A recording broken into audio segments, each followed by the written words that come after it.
Aloha champions, and welcome back to my library. We're finishing up Sing Down the Moon this week. We've got 2 more videos for us to either watch or PDFs for us to read of the story and some questions to answer. So this is chapters 19 and 20 for Wednesday, and then on Friday we will have chapters 21, 22, and 23. Which will finish up this book for us this week. Next week, everybody should have picked up our books by then. We will be starting on reading through a book called Sylvia and Aki about 2 girls during the 1930s, 1940s, living in Southern California and parts of Arizona. So, without further ado, we're on to Sing Down the Moon by Scott Odell, chapters 19 and 20.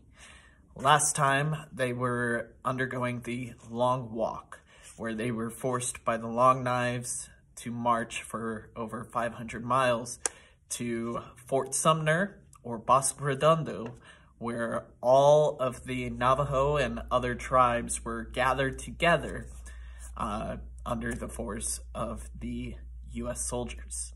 So we're picking up at Fort Sumner, Bosque Redondo on chapter 19.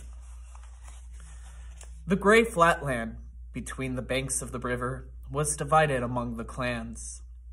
Everyone shared alike, and each family built some sort of shelter. A cave in the earth, a brush lean-to, or a hut of whatever could be gathered. Our hut was made of driftwood that we found along the river and strips of old canvas. It kept out the sun, but not the winds, and it was hard to walk around in it without bumping your head on something. Food was soon gone, so the Long Knives passed out parcels of flowers to all the families. There were few among us who did not get sick, for the flour is made of wheat, which we were not used to eating, and the water from the muddy river was bitter. There were several hundred Indians already living at Bosque Redondo. They were Apaches who had been driven out of their country and were being held prisoners by the Long Knives. The Apaches are smaller than we are, but thick and very strong. They are also quarrelsome. They want their way about everything, and if they do not get it, they fight. They fought with us as soon as we came, saying that the land belonged to them and that we were stealing it. My father and 2 other headmen from the clans told them that the Navajos did not like Bosque Redondo. If the Apaches wanted it, if they could have it, all we wanted was to live on it until the Long Knives found us a better place.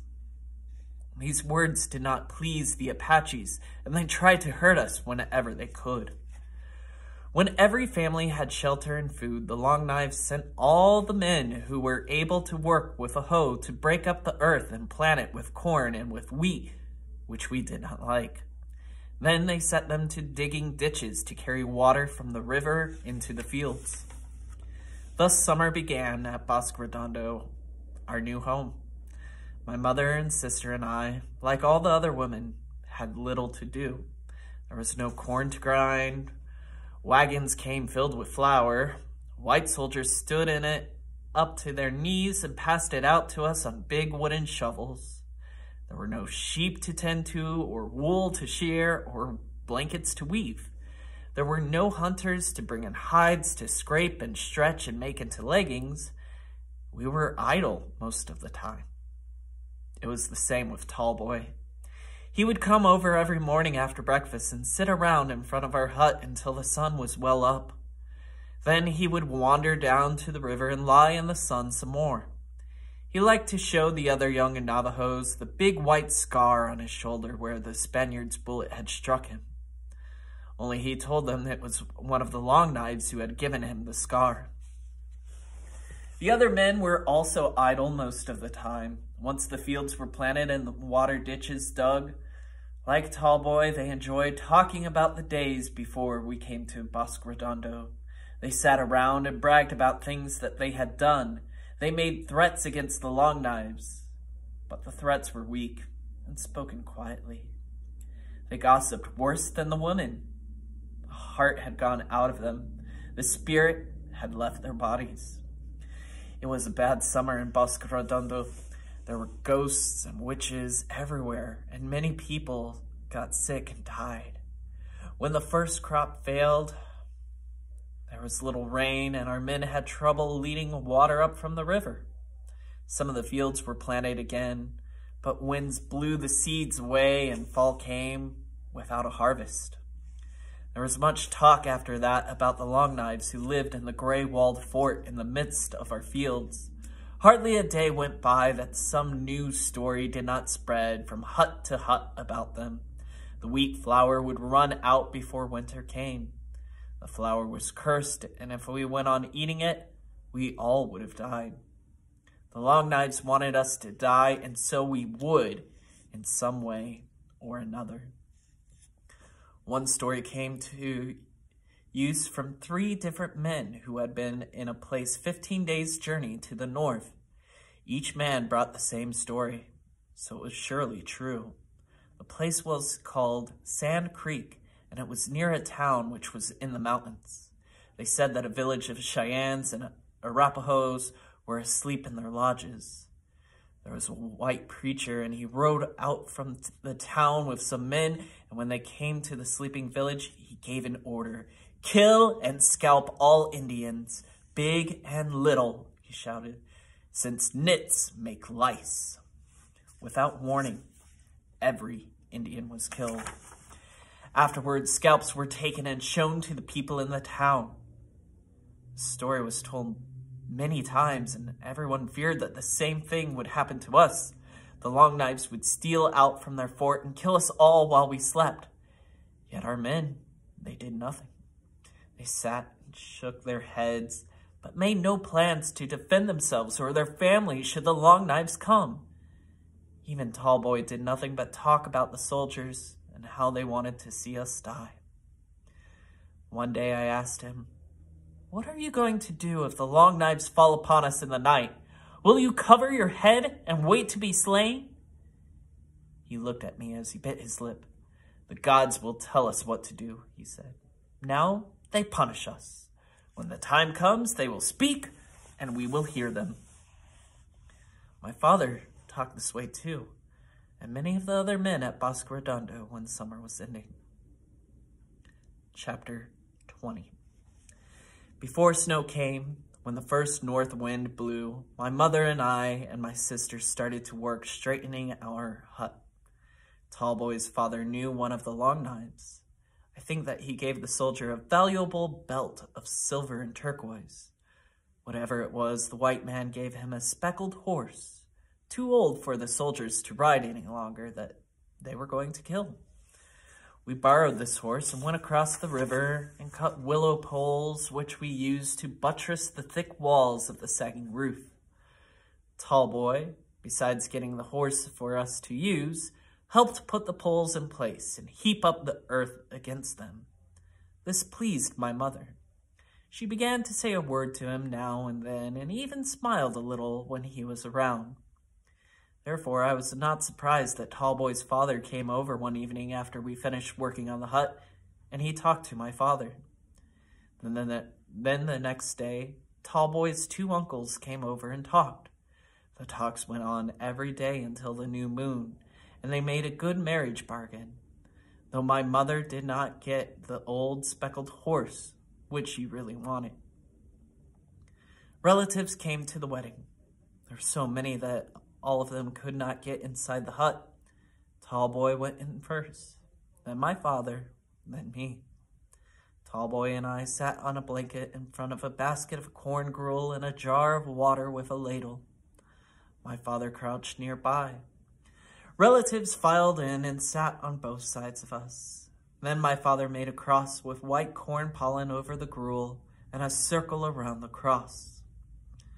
First, I dipped water with the ladle and poured it over Tallboy's hands, and he did the same to me. Then he dipped a finger in the basket toward the east and ate a pinch of the gruel, and I ate a pinch also.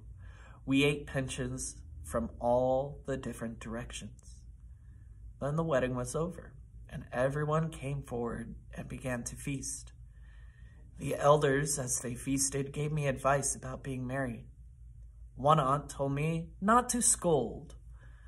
My unmarried aunt told me to be patient. 2 others told me the same thing.